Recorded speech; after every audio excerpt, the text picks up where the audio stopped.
Hello, good evening, and welcome to a Tuesday episode of Brett's All-Time Radio Show. I love a Tuesday. My phone's dinging, and I apologise for that. It's very unprofessional. But that's me, isn't it? That you expect just a little bit of unprofessionalism from me. Because, look, at the end of the day, you get this for free. I don't charge you anything for it. You generally don't even need to listen to an advert to listen to it anymore. So it's just you and me. So you've got to accept it. Look. Thank you for joining me once again for a regular late-night visit to those dusty studio archives. I'm Brett, I'm your host for the Night Sun podcast, and I hope you're having a good week so far.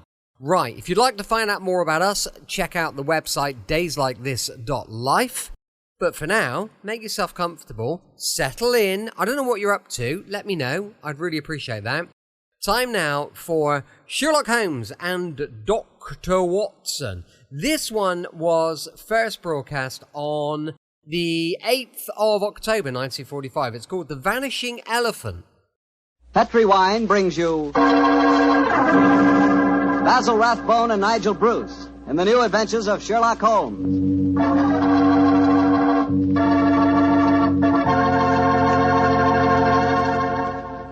The Petri family, the family that took time to bring you good wine, invite you to listen to Dr. Watson tell about an exciting adventure he shared with his old friend, that master detective, Sherlock Holmes. And I've got something to talk about, too. Now that the poultry shortage is over and you can get chicken again, you ought to treat yourself to the best meal in the world. Fried chicken, Southern style, accompanied by a chilled glass of Petri Calif Sauterne. Me, oh my, is that something. You know, Petri Sauterne is a wonderful mealtime wine. It's a white wine, the color of pale, pale gold. And Petri Sauterne is delicate in flavor, sort of subtle and kind of intriguing. Well, just wait till you taste it. You'll really love it with that fried chicken. Oh, and I'll tell you something else. It's wonderful with fish. If you haven't tried fish or any kind of seafood, together with Petri Sauterne, well, I hate to say this, but you don't know, folks. You just don't know. So how about finding out? Just pick up a bottle of Petri Sauterne on your way home tomorrow. It's a Petri wine, so you know it's good.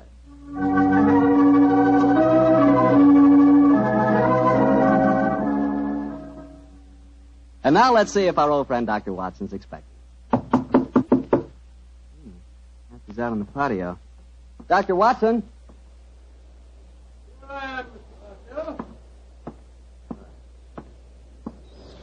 Sit out here this evening, my boy. Oh, swell idea, Doctor. It certainly is a beautiful night. It certainly is. Draw up a chair and make yourself comfortable.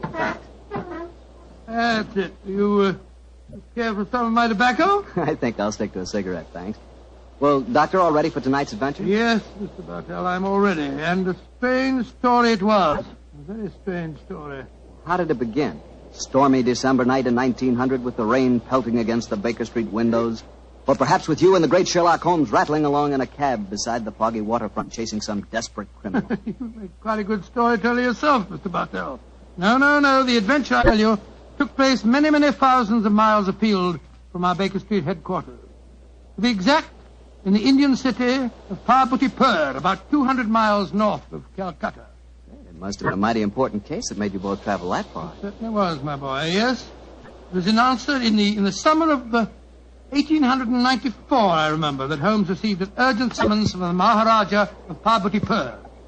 After 5 weeks at sea, we reached Calcutta, and a few days later found ourselves on the veranda of our hotel in Parbutipur. As we sat there talking to the Maharaja's brother, Rabat Singh, we could hear the faint throb of native drums and the haunting wail of an Indian lute coming from the bazaar.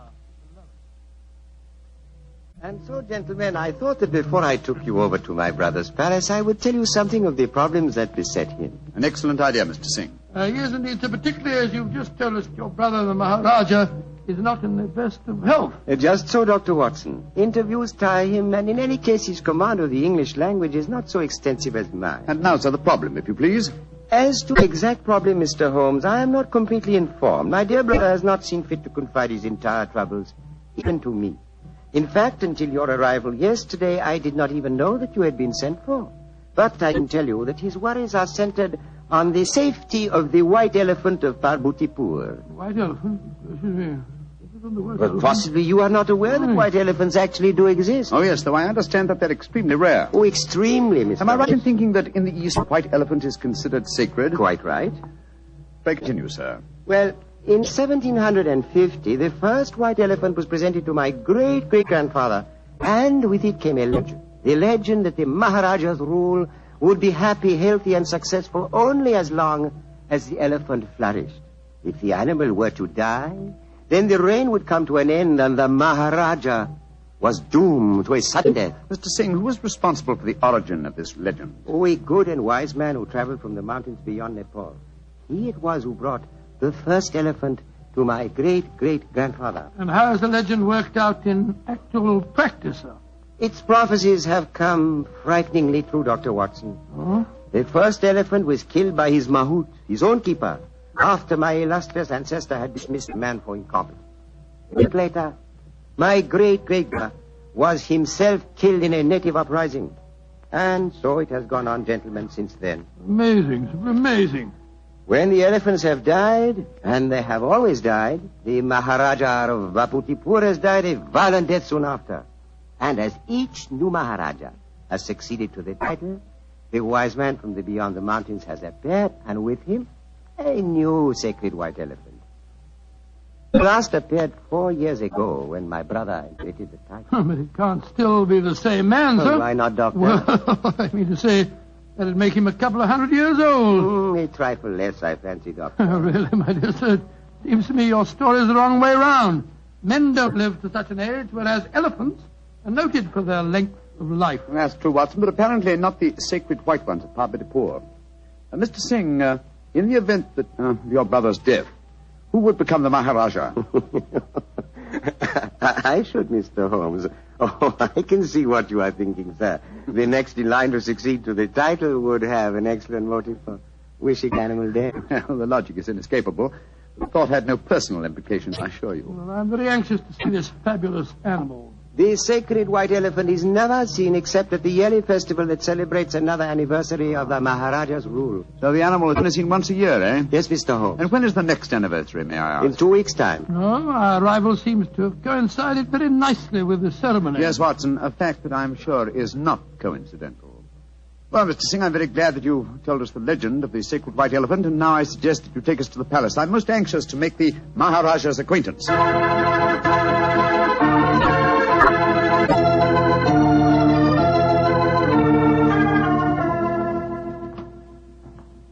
This is the council chamber, gentlemen. If you will wait here a moment, I will go and see if my brother is well enough to receive you. Very well, sir.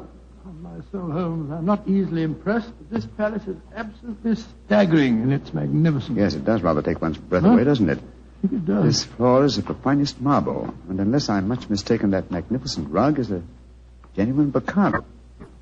Yes, by Jove, it is. I could swear that the staircase we mounted a moment ago had railings of solid gold. You did, old chap. It did? This is a country of paradoxes, Graciously. where opulence beyond the dreams of Midas rubs shoulders with the direst poverty. And yet, looking at a palace like this, it's not hard to see why India is called the brightest jewel in the diadem of the British Empire. Good Lord, what's that? That is an elephant trumpeting. Oh, yes, of course. Because it's the sacred white one? Undoubtedly. You will recall the Maharaja's brother told us it's the only one at the palace. Cheers. It's an odd sound. Yes, it's a very comforting one. The animal seems to be in the best of health.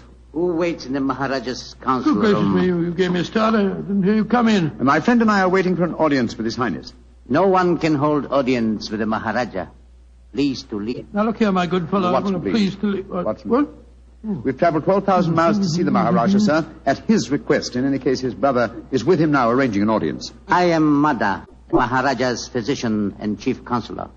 And I tell you, you cannot hold audience today. And I tell you that I haven't the slightest intention of leaving the palace without seeing him. You defy the authority of Mada? Saila! Azur? Saib loke lay jao. Now, I warn you that if I have any... Oh, I'm glad you're back, Mr. Singh. This fellow told us that we couldn't see your brother. Furthermore, he seems to labor under the misapprehension that he can have us thrown bodily out of the palace. Mother, you do not understand. These are the gentlemen my brother wishes to see. From England he has sent for them. It was against my counsel they were summoned. No good will come of this. Follow me, gentlemen. My brother, the Maharaja, will see you now. But please do not stay with him too long. He is far from well.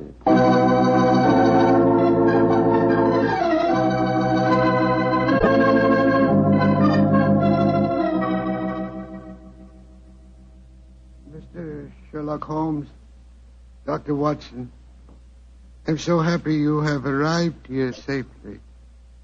It was great imposition to ask you to travel so far. Oh, not at all, sir. I only hope we can prove of material assistance to you. Ranji, Yes, Ravat? I wish you would permit Dr. Watson to examine you. Just what I'd like to suggest myself, sir. In fact, I brought my medical bag along just in case. Mother would not approve. Mother not believe in Occidental medicine. I do not trust Nada. I do not think he wishes you to get well. Please, Ranji, let the doctor examine you. Very well. But you not tell not, Mother. And now, what seems to be the trouble, Your Highness? My eyes, they torture me. Night and day, they torture me. Yes, I noticed they seem very inflamed. Now, let me take a look at them.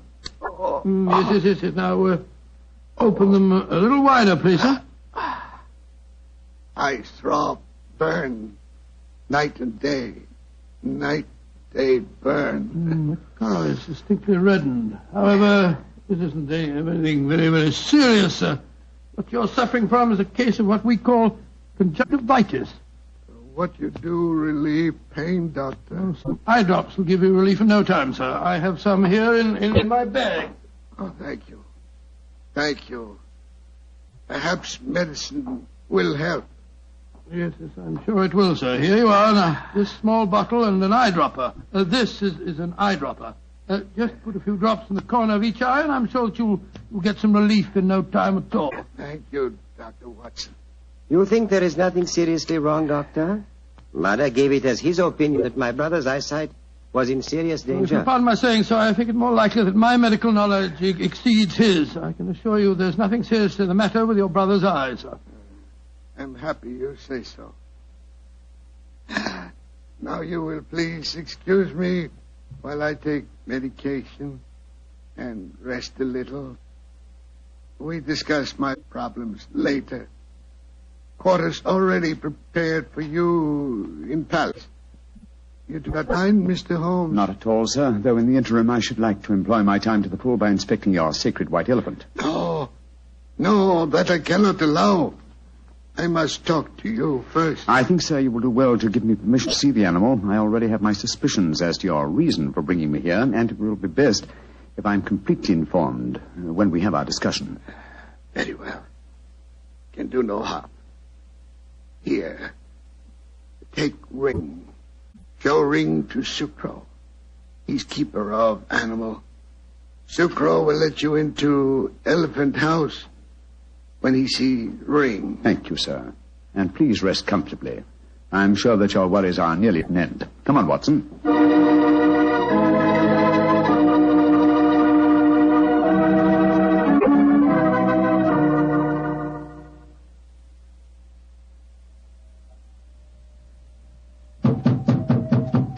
Well, they told us this was the elephant house. Why in thunder doesn't the keeper open the door? I imagine because his mind is preoccupied with music. Knock again, old fellow, will you?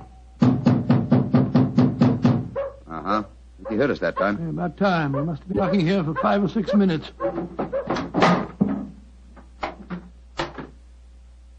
Salam, sir. Hiamot. Parahati tekniko asti. Tum dekni ne sekta. Ja. Maharaja side. Kumko asti mafikdio. Potato sab. Idara. Say, Holmes, the Maharaja's ring certainly seemed to do the trick. He didn't want to let us in until you showed it to him, did he? Good and faithful servant, our friend Sucro. Here, kutai. Here. Hati, pagir. Here. Kasamapik. Nejutai sab. What's happened, Holmes? The white elephant has disappeared, Watson. Disappeared? That's ridiculous. Elephants don't just disappear. Kiakarik sab. Maharaja side kibolo. Kali umkobolo. Potato sab. Potato. Where's he going? I told him to go to the Maharaja and give him the news. But he was to tell it to no one else. But, Holmes, this is ridiculous. We heard the animal trumpeting here less than half an hour ago. How can an elephant be spirited away in that amount of time? That's what we have to find out, my dear fellow. I've often heard the Indian rope trick. Now we have a first-hand opportunity of solving a new mystery, the problem of the disappearing elephant.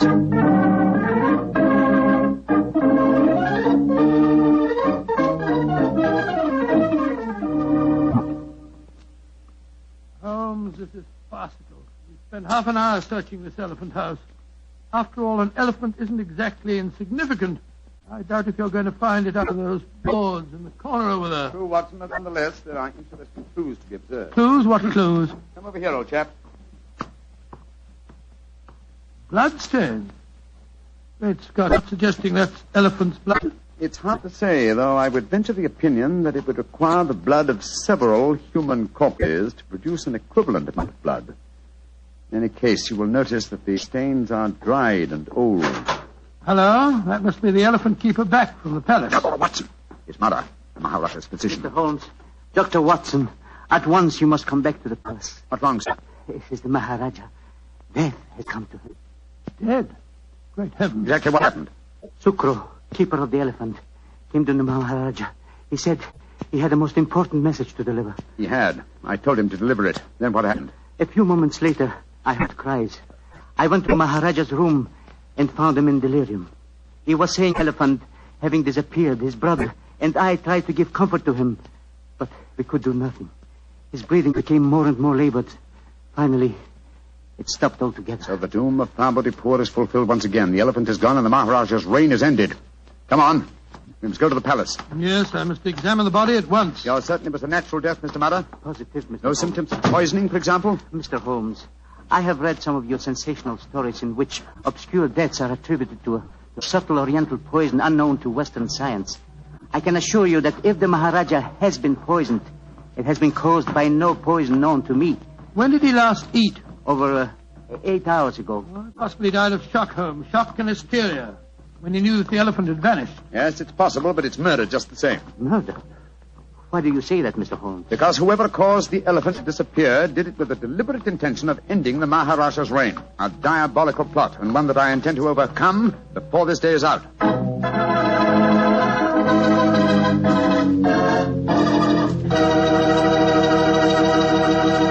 Dr. Watson's story will continue in just a second, so all I'm going to say is, if you like a swell red wine with your dinner, well, then you should know about Petri California Burgundy. Petri Burgundy is a rich, hearty red wine that's just wonderful with hamburger and beef stew and pot roast and chops and just about any meat or meat dish you can think of. And, of course, if you can get hold of a steak or a prime rib, well, then you've just got to serve that with Petri Burgundy. Petri Burgundy is a swell mealtime wine. The best friend a good meal ever had. No kidding.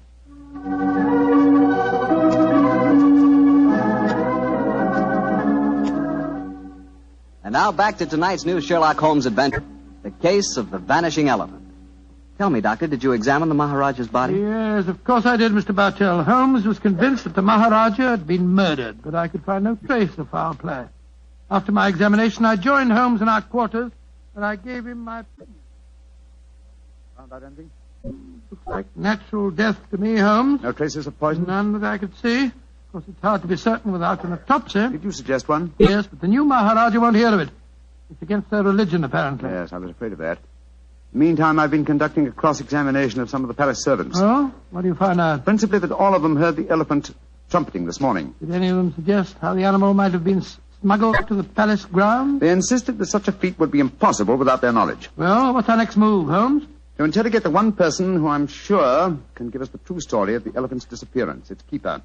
Remember, we haven't seen him since he took the message to the palace. I suggest we return to the elephant house and have a persuasive talk with him.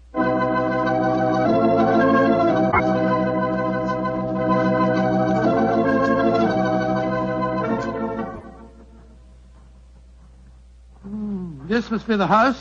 The only one that's near the elephant pen. Ramshackle-looking place, isn't it? Extremely.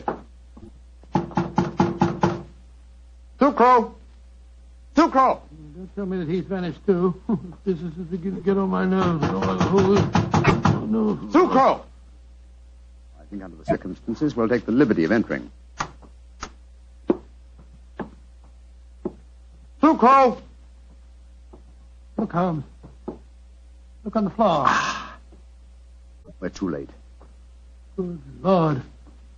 What a horrible sight. His throat's been cut. Obviously another murder. He knew the secret of the vanishing elephant. Let's have a look around. Sucro was quite a musician. Look at this weird assortment of instruments. Native lute. We heard him playing that today as we approached the elephant house. What's this? It looks like a sort of giant megaphone. A musical instrument of some kind. Observe the mouthpiece here. Let's see what kind of noise it makes. Great Scott. The instrument sounds exactly like an elephant trumpeting. Of course. Numbskull, why didn't I think this before? Come on, Watson, back to the palace as fast as your legs can carry you. The mystery is solved.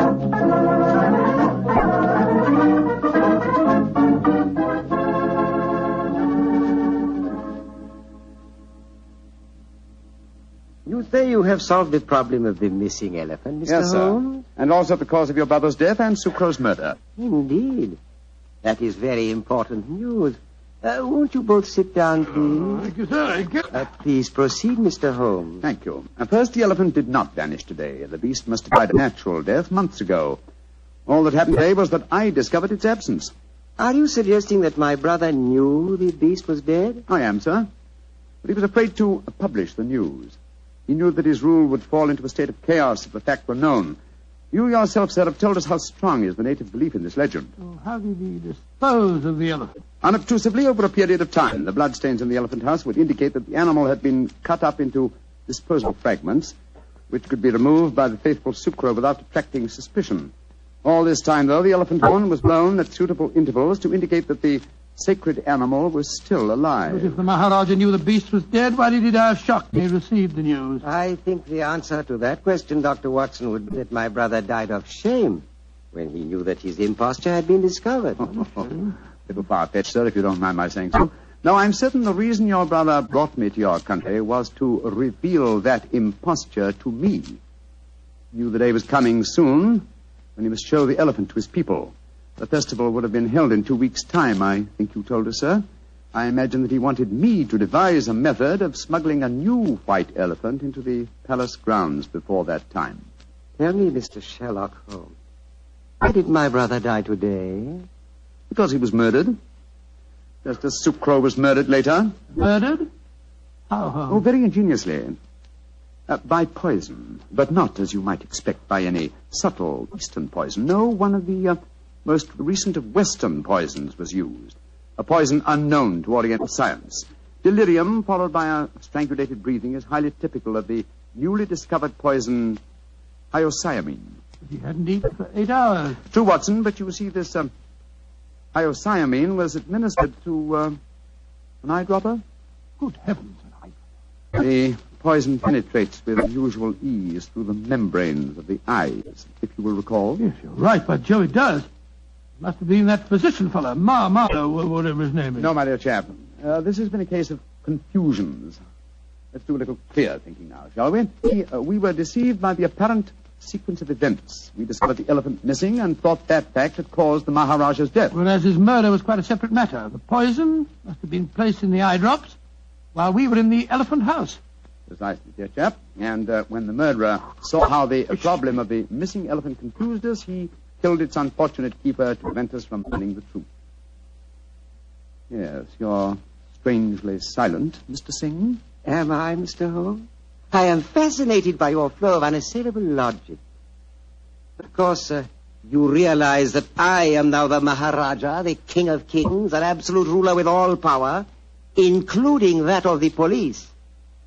Do you care to denounce the murderer to me? Oh, come, Sir. It's time the buttons off our foils. I'm well aware that you studied medicine at the University of Edinburgh. You have the motive, the opportunity, and the knowledge to kill your brother. The murder of Sucro was probably performed by an underling. Great Scott, what a shocking You are a disgrace. clever man, Mr. Holmes. A very clever man. Clever enough to realize that an absolute ruler, a ruler with all powers, including that of the police, is not apt to denounce himself. Again, your logic is unassailable. Goodbye, gentlemen. I trust your voyage home will be a pleasant one. I warn you, sir, that I shall make a full report of my findings in this case to the British Commissioner of this state. Why should he prove more effectual than the great Sherlock Holmes? Goodbye, gentlemen, and bon voyage. Filthy murderer. Makes my blood boil to think that he can't be brought to justice. He can, and he will be. The civilized laws of the Occident cannot be enforced here, then we must fight him with his own weapons. What do you mean, Holmes? That we have a farewell talk with Mr. Mada, the dead Maharaja's physician, friend, and counselor.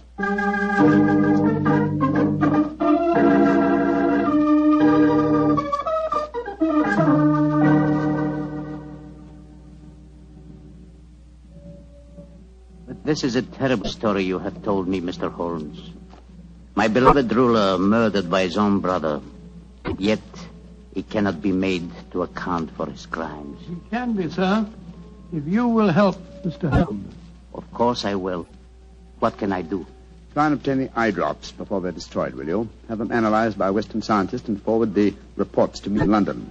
I'll take the necessary action. I will try to do that, Mr. Holmes. But if I fail, there is one other way I can avenge my master's death. In a few weeks, the new Maharaja will be enthroned. I understand you, sir. The wise man from beyond the mountains of Nepal will bring a new white elephant. Perhaps an elephant that will not live very long. You understand me perfectly, Mr. Holmes.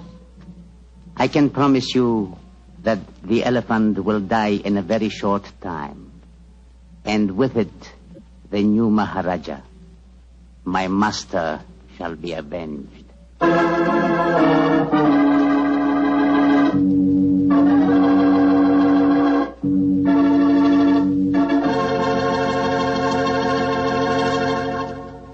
That was quite a story, Doctor. Quite a story.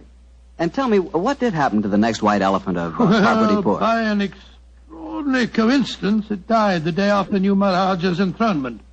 And that skunk was himself killed in an uprising that occurred just a few days later.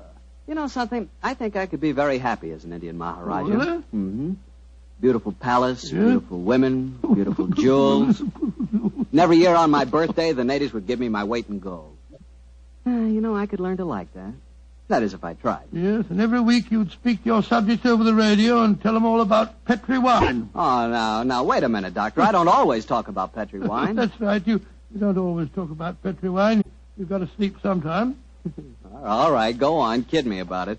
But Petri wine is worth talking about. After all, what other wine has the tradition behind it that Petri wine has? Don't forget, the Petri family has been making Petri wine for generations. Since way back before there were electric lights and telephones and things like that. They've been making Petri wine since the 1800s and handing down from father to son, every bit of valuable knowledge and experience. There's no doubt about it. The Petri family really knows how to turn luscious grapes into wonderful wine. That's why you can't go wrong with a Petri wine. Petri took time to bring you good wine. Well, Doctor, how's about giving us a clue to next week's story? Now, next week, Mr. Bartell, I'm going to tell you an adventure in which I'm afraid I didn't exactly cover myself with glory, shall we say. But I think you'll find the story an exciting one, my boy, because it's composed of equal parts of romance, of international intrigue, and of sudden death.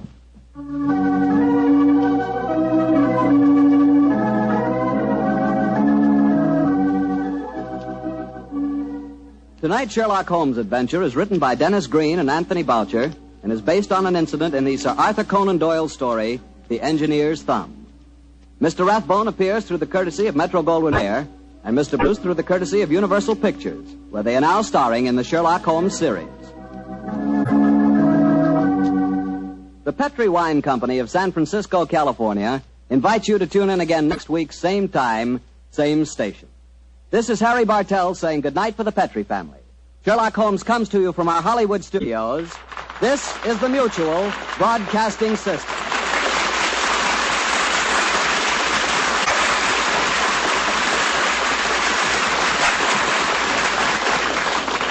Welcome back. I hope you enjoyed tonight's adventure with Sherlock Holmes and Dr. Watson. Don't forget, we'll be back tomorrow with bells on and an episode of Dangerous Assignment going live at 5 p.m. UK time. Thank you for listening. I'm here 7 days a week, each and every week, and I'll see you tomorrow on Brett's Old Time Radio Show. Love you, bye!